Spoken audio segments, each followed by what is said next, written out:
2019లో అమలు చేసిన మేనిఫెస్టో ఒక చేతిలో, 2024 అనగా ఇప్పటి మేనిఫెస్టోను ఒక చేతిలో పట్టుకొని చెప్పిన మాట తప్పలేదు. భవిష్యత్తులో కూడా మాట తప్పమని చెబుతున్న దమ్మున్న నాయకుడు మా జగనన్న. గతంలో మేము ప్రకటించిన మేనిఫెస్టో అమలు చేశామని దాన్ని చూపించే దమ్ము చంద్రబాబు నాయుడుకు ఉందా? 2014లోని మేనిఫెస్టోని మాయం చేసిన చంద్రబాబు ఇప్పుడు ఇస్తున్న హామీలు కూడా మాయమయ్యేవేనని ప్రజలు గుర్తించాలి.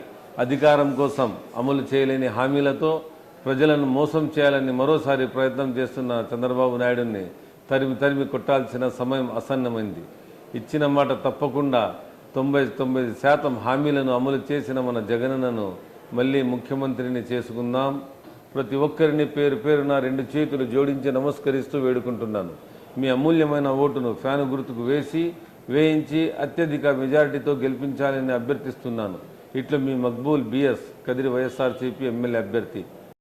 ఓటు వేసేందుకు వెళ్లే ముందు ప్రతి ఒక్కరూ ఒక్క నిమిషం గుండెలపై చేయి వేసుకుని ఆలోచించండి. 2019 నుంచి ఇప్పటి వరకు జగనన్న ప్రభుత్వంలో మీకు మంచి జరిగిందా లేదా అని గుర్తుకు తెచ్చుకోండి. మన జగనన్న కులం, మతం, పార్టీలు అనేది చూడకుండా ప్రతి ఇంటికి ఏదో ఒక పథకం రూపంలో సంక్షేమాన్ని నేరుగా మీకు చేర్చారు.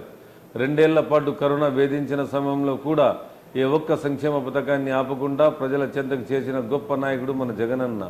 రాష్ట్రం బాగుండాలి, అన్ని వర్గాల ప్రజలు బాగుండాలని కోరుకునే మన జగనన్నను మళ్ళీ ముఖ్యమంత్రిని చేసుకుందాం. ప్రతి ఒక్కరిని పేరు పేరున 2 చేతులు జోడించి నమస్కరిస్తూ వేడుకుంటున్నాను. మీ అమూల్యమైన ఓటును ఫ్యాను గుర్తుకు వేయించి అత్యధిక మెజారిటీతో గెలిపించాలని అభ్యర్థిస్తున్నాను. ఇట్లా మీ మక్బూల్ బిఎస్ కదిరి వైఎస్ఆర్సీపీ ఎమ్మెల్యే అభ్యర్థి. అందరికీ నమస్కారం. ఒక్కసారి మహిళలందరూ గమనించండి. ఈ నెలలో అక్క చెల్లెమ్మలకు అందజేయాల్సిన చేయూత, ఈబీసీ నేస్తం, ఆసరా, విద్యార్థులకు అందాల్సిన విద్యా దీవెన, రైతన్నలకు ఇన్పుట్ సబ్సిడీ డబ్బులు ఇవ్వకుండా ఎలక్షన్ కమిషన్ మీద ఒత్తిడి తెచ్చి అక్క చెల్లెమ్మలు రైతన్నల ఖాతాలో డబ్బులు పడకుండా కుట్ర చేసిన సైంధవుడు చంద్రబాబు. ఆయనకు పేద ప్రజలు బాగుండటం ఇష్టం ఉండదు. కేవలం అధికార దాహంతోనే అమలు చేయలేని పథకాలను తెరపైకి తెచ్చి డ్రామాలు ఆడుతున్న ఈ దుర్మార్గపు చంద్రబాబు ఈ రాష్ట్రానికి అవసరమా? సంక్షేమ పథకాలు అందకుండా కోర్టుల ద్వారా అడ్డుపుల్ల వేస్తూ అక్క చెల్లెమ్మలందరినీ ఇబ్బంది పెడుతున్న చంద్రబాబు నాయుడుని, అతని పార్టీని బంగాళాఖాతంలో జల సమాధి చేయాల్సిన సమయం ఇదే. ప్రతి సంక్షేమ పథకం ప్రజల చెంతకు చేరాలంటే మన జగనన్నను మళ్ళీ ముఖ్యమంత్రిని చేసుకోవాల్సిందే. మీ పవిత్రమైన ఓటును ఫ్యాను గుర్తుకు వేయించి కదిరి ఎమ్మెల్యేగా నన్ను గెలిపించాలని మిమ్మల్ందరినీ 2 చేతులు జోడించి నమస్కరిస్తూ వేడుకుంటున్నాను.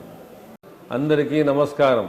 కదిరి ఎమ్మెల్యే అభ్యర్థి బిఎస్ మక్బూల్ని మాట్లాడుతున్నాను. కదిరి నియోజకవర్గ వ్యాప్తంగా ఉన్న డ్వాక్రా అక్క చెల్లెమ్మలందరికీ 2019కు ముందు మన జగనన్న మీకు హామీ ఇచ్చిన విధంగా డ్వాక్రా రుణాలను మాఫీ చేశారు. 2014 ఎన్నికల ప్రచారంలో నారా చంద్రబాబు నాయుడు డ్వాక్రా రుణాలు మాఫీ చేస్తానని చెప్పి అతడు అధికారంలోకి వచ్చిన తర్వాత 2019 వరకు రుణమాఫీ చేయకుండా మిమ్మల్ని అందరినీ మోసం చేసిన విషయం మరొక ముందే మళ్ళీ సూపర్ 6 అంటూ అమలు చేయలేని హామీలతో మీ ముందుకు వస్తున్నాడు. అవసరమైతే మహిళలకు మెడకు పెద్ద నెక్లెస్లు ఇస్తాం, చెవులకు 10 తులాల దుద్దులు ఇస్తాం, చేతులకు 20 తులాల గాజులు ఇస్తాం, ఇంకా ఏవో ఇస్తామని మోసపూరిత హామీలతో మీ ముందుకు టీడీపీ నాయకులు వస్తున్నారు. ఆ మోసకారులను అస్సలు నమ్మొద్దు. ఒక్కసారి మీరే ఆలోచించండి. ఇచ్చిన మాట తప్పకుండా డ్వాక్రా రుణమాఫీ చేసిన జగనన్నను మళ్ళీ ముఖ్యమంత్రిని చేసుకుంటే అన్ని విధాల అక్క చెల్లెమ్మలకు మంచి జరుగుతుంది. మీ అమూల్యమైన ఓటును ఫ్యాను గుర్తుకు వేయించి మళ్ళీ జగనన్నను ముఖ్యమంత్రిని చేసుకుందాం. మీ ఓటుతో నన్ను ఆశీర్వదించి నన్ను అసెంబ్లీకి పంపాలని మిమ్మల్ని 2 చేతులు జోడించి కోరుకుంటున్నాను. జై జగన్, జై వైఎస్ఆర్సీపీ, జోహార్ వైఎస్ఆర్. కదిరి నియోజకవర్గ ప్రజలందరికీ నమస్కారం. ప్రతి నెల 1వ తేదీన ప్రొద్దున్నే ఇంట్లో ఎవరూ నిద్ర లేకముందే వాలంటీర్ వచ్చి తలుపు తట్టి నిద్ర లేపి అవ్వ, తాత, పెద్దమ్మ, పెద్దయ్య, అక్క, అన్న అంటూ ఆప్యాయంగా పిలిచి గుడ్ మార్నింగ్ చెప్పి వేలిముద్ర వేయించుకుని పెన్షన్ ఇచ్చి వెళ్ళేవారు. వృద్ధులు, దివ్యాంగులు, ఇంటి పెద్ద దిక్కును కోల్పోయిన మహిళలు అవస్థలు పడకూడదని ఇంటి వద్దకే పింఛన్ పంపించే మన ప్రియతమ నాయకుడు జగనన్న ప్రభుత్వం ఎన్నికల కారణంగా కేవలం 2 నెలలు లేకపోతే నారా చంద్రబాబు నాయుడు కుట్ర పన్ని వాలంటీర్లు పని చేయకుండా దుర్మార్గంగా వ్యవహరించడంతో పింఛన్ తీసుకునే పెద్దలందరూ ఎన్ని అవస్థలు పడ్డారో, ఎన్ని ఇబ్బందులకు గురవుతున్నారో ఒక్కసారి ఆలోచించండి. ప్రజలు బాగుండాలి, పింఛన్ లబ్ధిదారులు బాగుండాలని మన జగనన్న కోరుకుంటే ఎవడు ఎలా పోయినా, ఈ సమాజంలో సామాన్యులు ఏమైపోయినా తన పంతం తనదేనని నియంతలా వ్యవహరించే చంద్రబాబు నాయుడుని తరుము కొట్టేందుకు మనమందరం సిద్ధం కావాల్సిన అవసరం ఉంది. నిప్పుల కుంపటిని తలపిస్తున్న మంటుటెండలో ఎక్కడో మండల కేంద్రాలు ఉండే బ్యాంకులకు, మారుమూల గ్రామాల నుంచి సరిగా నడవలేని, సరిగా కంటి చూపు లేని, ఎవరు తోడు లేని, మంచానికే పరిమితమైన వృద్ధులు, వికలాంగులు బ్యాంకుల వద్దకు వెళ్లేందుకు ఎన్ని అవస్థలు పడ్డారో మనమందరం కల్లారా చూస్తున్నాం.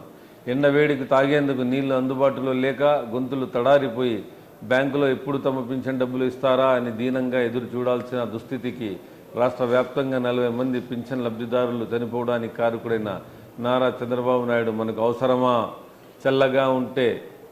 చల్లగా ఇంట్లో ఉండే పెద్దల చెంతకు ఉదయాన్నే వాలంటీర్లను పింఛన్ అందజేసిన మన వైఎస్ రాజశేఖర రెడ్డి తనయుడు వైఎస్ జగన్మోహన్ రెడ్డి గారిని మళ్ళీ గెలిపించుకుంటే తప్ప పింఛన్ లబ్ధిదారులకు ఈ అవస్థలు తప్పవనే విషయాన్ని గుర్తించి ప్రజలందరూ తన అమూల్యమైన ఓటును ఫ్యాను గుర్తుకు వేయించి అదేవిధంగా కదిరిలో నన్ను మీ ఓటుతో ఆశీర్వదించాలని 2 చేతులు జోడించి నమస్కరించుకుంటూ కోరుకుంటున్నాను. ఇట్లు మక్బూల్ బిఎస్ కదిరి, వైఎస్ఆర్సీపీ ఎమ్మెల్యే అభ్యర్థి.